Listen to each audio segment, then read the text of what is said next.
এটা গোলাপ গাছ। গাছটা বেশ বড় হয়েছিল, শুধু একটা ডালি কেটে ফেলছি। এখন এমন অবস্থায় আছে, নতুন নতুন পাতা গজাচ্ছে, ফুলের খবর নাই। শীতকালের আগে মনে হয় না ফুল হবে। এটা হলো বেলি ফুলের গাছ, রিসেন্টলি আনা। এটারও পাতা গজাচ্ছে, কিন্তু শীতের আগে কিছু হবে বলে মনে হয় না। এটা হলো আমার মরিচ গাছ, কাঁচা মরিচ গাছ। এটারও বেশ পাতা হয়েছে, কিন্তু এটার ফুলগুলো হয়েছিল, ফুলগুলো সব দেখতেছি মরে গেছে। রিজন কি জানি না, এটা রিজন বের করা খুব জরুরি। আর গাছ আনার পর পর পাতাগুলো এভাবে ক্ষয় হয়ে যাইতেছে, এটার কারণ কি সেটাও জানা নাই।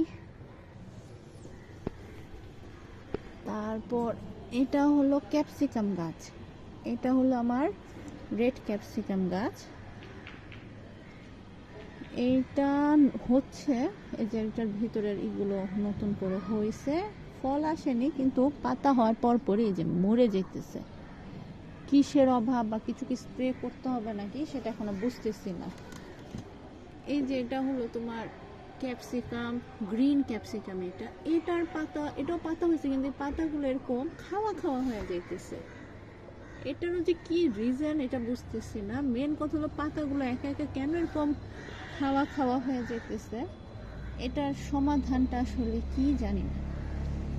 এখানেও কিছু আছে, অ্যালোভেরা আছে যেটা সুন্দর বৃদ্ধি হইতেছে, মানি প্ল্যান্ট আছে, মানি প্ল্যান্টও ভালো বাড়তেছে। কিন্তু এটির পাতাগুলো যে কেন এরকম ক্ষয় হয়ে যেতেছে সেটার একটা সমাধান এখন দরকার। ফুল গাছগুলো নিয়ে মাথা ব্যথা নাই, কারণ ফুল গাছ তো হলো তোমার শীত গরমের মধ্যে ভালো হয়, ফুল টুল ফুটে।